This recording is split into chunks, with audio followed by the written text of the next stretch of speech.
In the recent debate on our motion to hold an inquiry into the development and expansion of waste-to-energy infrastructure in Victoria, we sought to counter the gaslighting and spin coming from the companies awarded the licences to operate these massive incinerators.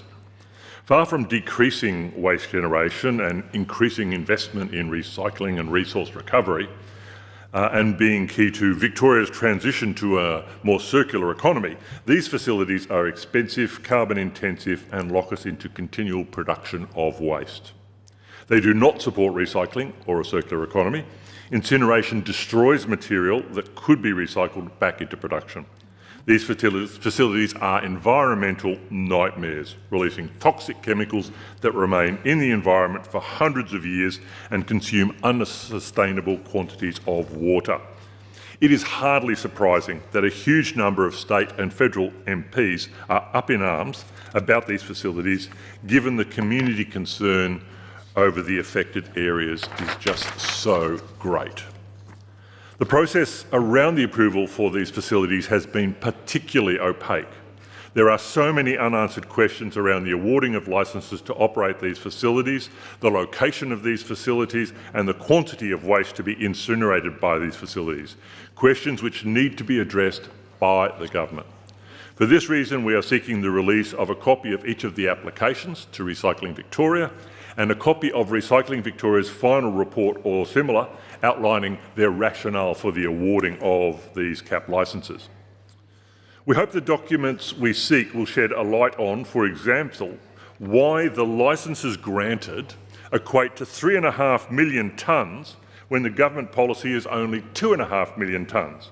What is the rationale behind Recycling Victoria increasing the waste tonnage by 40%, apparently in one stroke? Is Victoria planning on importing waste from other states? Why this huge increase? And why were companies awarded these licences? Was there any due diligence in assessing the corporate character of these licences? HiQ, formerly High Quality, always watch the people that change their name. HiQ, the company awarded the licence for the Sunbury Waste-to-Energy facility, has faced over a dozen charges of breaching their licence conditions at their Sunbury site, including improper disposal of asbestos waste, failure to comply with remediation notices, failure to comply with pollution abatement or establishing an appropriate risk monitoring program. But Recycling Victoria is fined to award them a licence to burn 750,000 tonnes of waste at HiQ's ironically named Eco Hub in Sunbury. Even more bizarrely, President, when we were briefed by HiQ, they were only seeking 450,000 tonnes of waste. Is this Recycling Victoria going, we know you want more? What is this? This is a huge increase and there is no rationale behind it in the public sphere.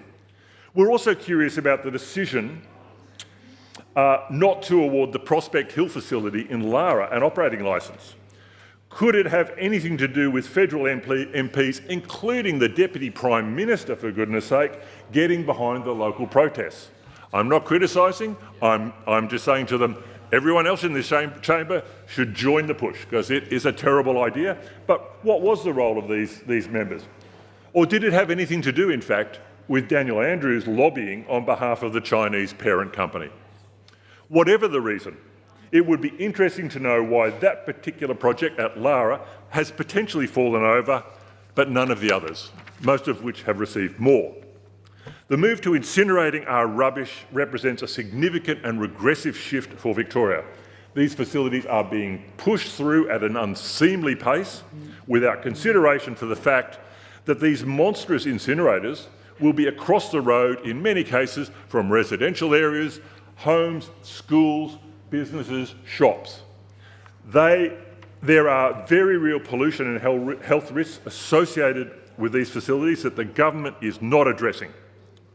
While there may be a place for incineration in a comprehensive waste management plan that incorporates proper recycling practices and contributes to Victoria's plan for a circular economy, the government needs to slow down and do the necessary work to bring the community along.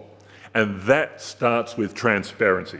We urge the government to comply with this request. It's simple, it doesn't take a lot of hours, it doesn't take a lot of public servants.